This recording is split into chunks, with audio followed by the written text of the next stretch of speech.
ritrovati con i TG Flash di New Sicilia. La mobilitazione da parte degli operatori sanitari del 118 e dei carabinieri è riuscita a scongiurare il peggio. Il bambino di 4 anni appena, che era andato in arresto respiratorio, è stato salvato.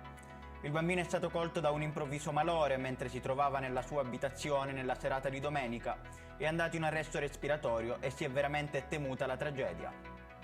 Il livello di pericolosità nelle carceri italiane continua a innalzarsi drasticamente. L'ultimo grave evento è accaduto nel carcere minorile di Bicocca. Ad avere la peggio è stato un assistente capo coordinatore che per bloccare un detenuto durante la colluttazione ha urtato contro una branda, riportando una frattura intercostale.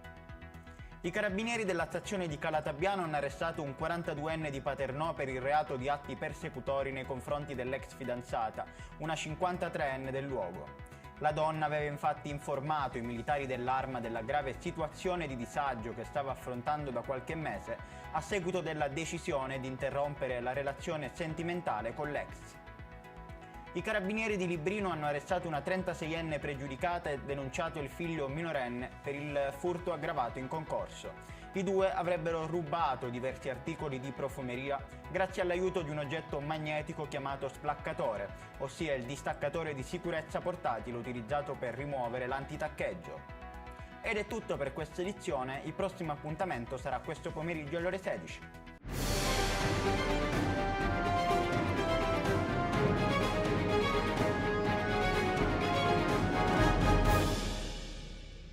Procar, centro assistenza autorizzato BMW e Mini, adesso anche BMW Motorrad, via George Marshall 7, Mister Bianco, Catania.